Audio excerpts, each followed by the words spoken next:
How far would you go to save the life of an enemy soldier? On that cold June night in 1944, in an abandoned church in a small French town, a young American nurse found herself in a situation she never expected. If you have such a moment in your story, please write to our email address mentioned in the description.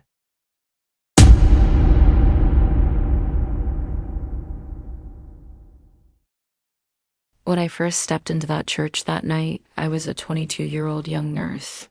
My brown hair fell to my shoulders, and in my green eyes, the fatigue brought by war had not yet appeared. I was of medium height, my body thin but strong. The medical supplies I carried in my hands were the first pieces of the secret hospital we would establish in that cold stone-walled church. I came from Chicago, and my family remembered me in their prayers every night. Only 3 weeks had passed since the Normandy landings, and we had been tasked with establishing a secret hospital in the abandoned St. Francis Church, very close to enemy lines. The town was a small settlement called St. Vith. It had been cleared of German forces, but there were still enemy units in the surrounding hills. An attack could come at any moment. The church stood majestically with its Gothic architecture. It had high ceilings, stained glass windows, and cold stone floors.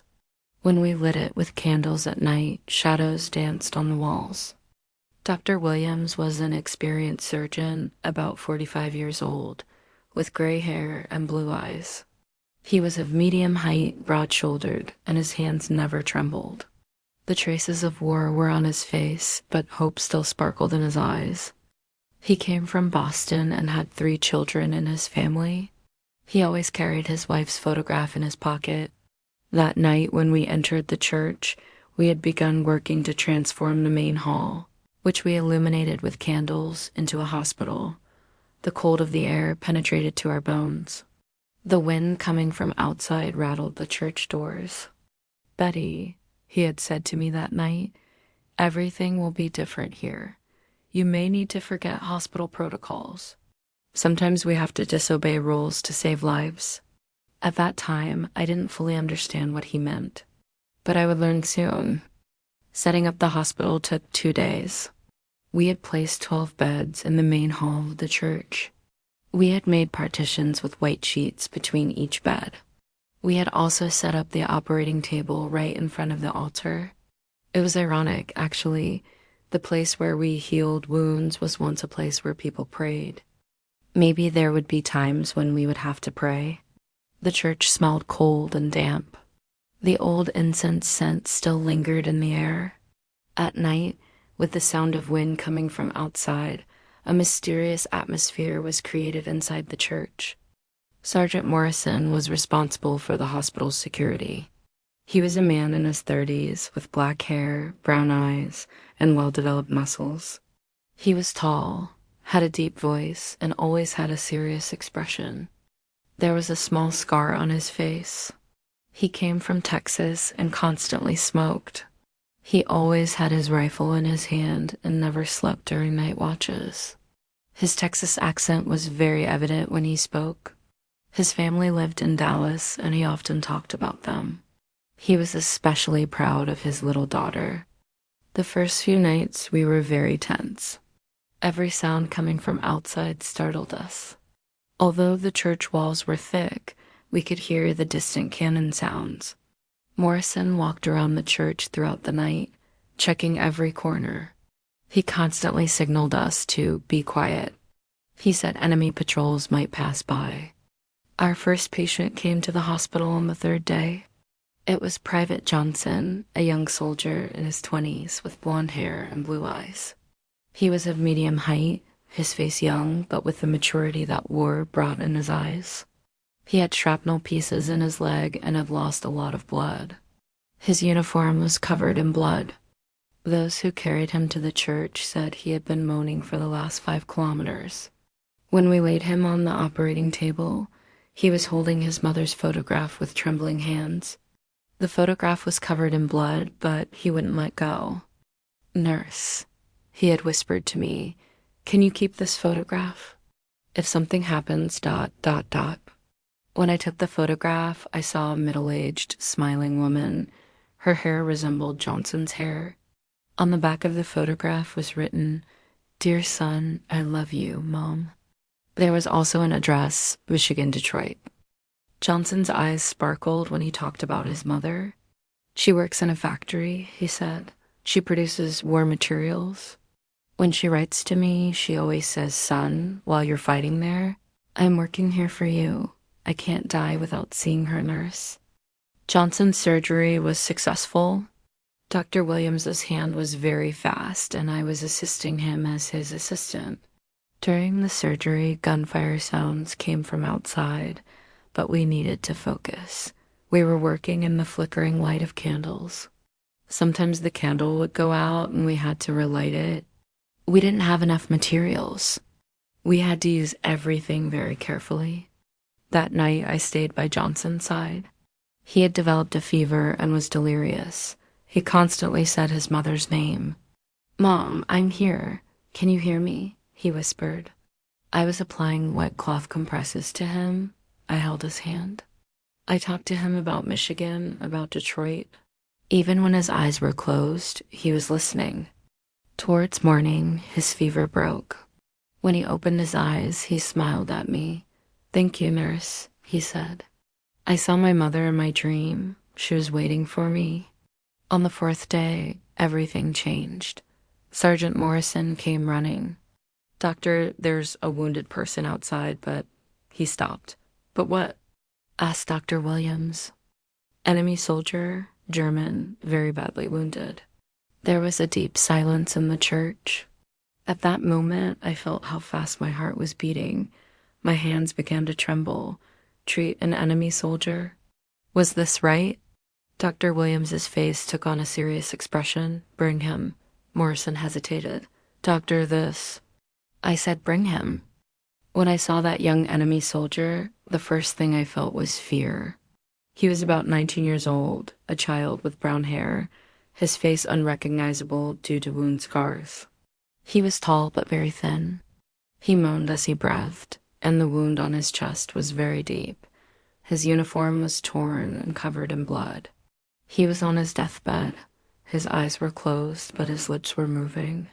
He was trying to say something. I dropped the medical supplies in my hands. My heartbeat accelerated. This was an enemy. Someone who had declared war on my country, who had killed my friends. But at the same time, he was a child whose mother was waiting for him somewhere. His face was very young. He hadn't even started shaving yet. "Betty," said Dr. Williams, "I need help. Doctor, My voice was trembling. "This is a humanitarian duty. Remember the Hippocratic Oath? First, do no harm. This child is about to die." With trembling hands, I approached him. The enemy soldier's eyes were closed, but he was breathing. He was very young. Maybe he was the same age as my little brother Michael. Michael was also 19 and was now fighting in the Pacific. This child was also someone's brother, like Michael. The surgery began. Dr. Williams's hands worked quickly. I was helping him, but there was a great conflict inside me. This person was the enemy, but lying on the table was just a wounded human being. I was asking myself, is this right? But then I looked at this child's face. He was in pain. Didn't being human mean helping every human being in pain? During the surgery, a photograph fell from the enemy soldier's pocket. When I picked it up, I saw a photograph of an elderly woman and a little girl. The woman was about 50 years old, with white hair and kind eyes. The little girl was about 6 years old, with blonde hair and smiling. They were probably his mother and sister. Something was written on the back of the photograph in a foreign language, but I didn't know what it meant. But you didn't need to know a language to understand love. This was also a family, just like our families. At that moment, I understood that this child, just like our soldiers, was someone who had come leaving his loved ones behind. A child whose mother was waiting for him at home, maybe praying for him every night. The surgery lasted 3 hours. Dr. Williams had saved the enemy soldier's life. We placed him on a bed in the corner of the hospital. We separated him from our other wounded soldiers because Morrison had concerns. "This isn't right," Morrison muttered. "This man is the enemy. Tomorrow he might get up and try to kill us." But during those nights when I kept watch, I saw that the enemy soldier was just a wounded child. He said his mother's name in his sleep. He cried, just like our soldiers. On the 5th day, the enemy soldier opened his eyes. When he saw me, he was afraid. There was panic in his eyes. He was trying to understand where he was. He tried to say something in German, but I didn't understand. I could tell from his voice that he was very young. I signaled with my hands that he needed to be calm. I showed that I wanted to give him water. He also nodded. While giving him water, what I saw in his green eyes was not fear, but gratitude. His eyes were teary. He was trying to thank me. He raised his hand and touched my hand. His hands were very cold, but his touch was gentle. At that moment, I understood that even though languages were different, human emotions were universal. That day, I stayed by Hans's side for a long time. I was giving him water, feeding him his food. We couldn't talk, but we communicated with our eyes. I showed him his mother's photograph. His eyes sparkled. He pointed to the little sister and smiled. Then he took on a sad expression. I understood that he missed them. Private Johnson was also uncomfortable with this situation. "Nurse," he said to me, "this man might have killed my friends." "I know," I said, "but now he's just a wounded child." Days passed. The enemy soldier, we learned his name was Hans, was slowly recovering. He was trying to communicate with us. He showed me the photograph of his mother and sister. I could understand the longing in his eyes. I learned that his mother's name was Greta and his sister's name was Liesel. He told me these repeatedly. Hans was a very kind person. He never got angry and smiled at everyone. When he slowly began to stand up, he tried to help our other wounded soldiers. He brought them water. He sat by Johnson's bed. A special communication had developed between the two of them. One day, Hans took out a small piece of wood from his pocket. He had carved something on it. He extended it to me. When I looked, I saw a small flower carving. It was very beautiful. He wanted to give it to me as a gift. The expression of gratitude in his eyes affected me greatly. This child was being treated by enemy soldiers on enemy soil, and all he did was thank them. A strange friendship began to develop between Johnson and Hans. They were trying to overcome the language barrier. Johnson was teaching him English words, and Hans was teaching him German. Both were 19 years old, and both had families waiting for them at home. One night, an enemy attack came. Cannon shells began falling on the church. We were all afraid. Hans tried to get up from his bed. He wanted to escape, but his wounds had not yet healed. Johnson held Hans. "You'll stay," he said. "You're safe." That night, an American soldier was protecting an enemy soldier. I fully understood the absurdity of war that night. These children had to kill each other, but actually both just wanted to go home. The attack lasted until morning. Several shells hit the church, but there wasn't much major damage. When morning came, Hans was crying. Johnson was trying to comfort him. There was a language barrier, but human warmth was universal. On the 7th day, soldiers came to transfer Hans to a prisoner camp.